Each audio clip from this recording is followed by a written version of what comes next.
Jesper Sads og det er min camp, og alt fungerer. Det er mega nice. Og jeg er ved at lave mad her bag en sten. Adventure food.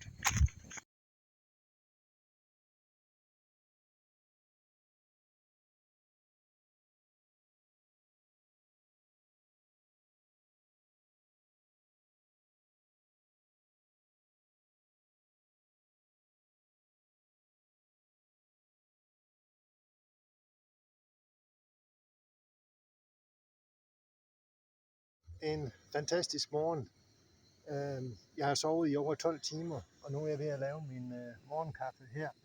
Jeg har slået camp her ved en sten, og jeg sover her.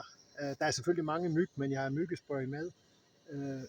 Her kan I se rundt fjellene, sne derovre og en sø dernede. Og her, der har været fuldstændig stille. Jeg har hørt en gø, og jeg har hørt forskelligt. Der er en lille fugl, der går rundt her omkring stenen. Ingen motorplæneklipper, ingen håndværkere, ingen biler. Fantastisk, simpelthen fantastisk at være herovre. Og vejret er jo også fantastisk.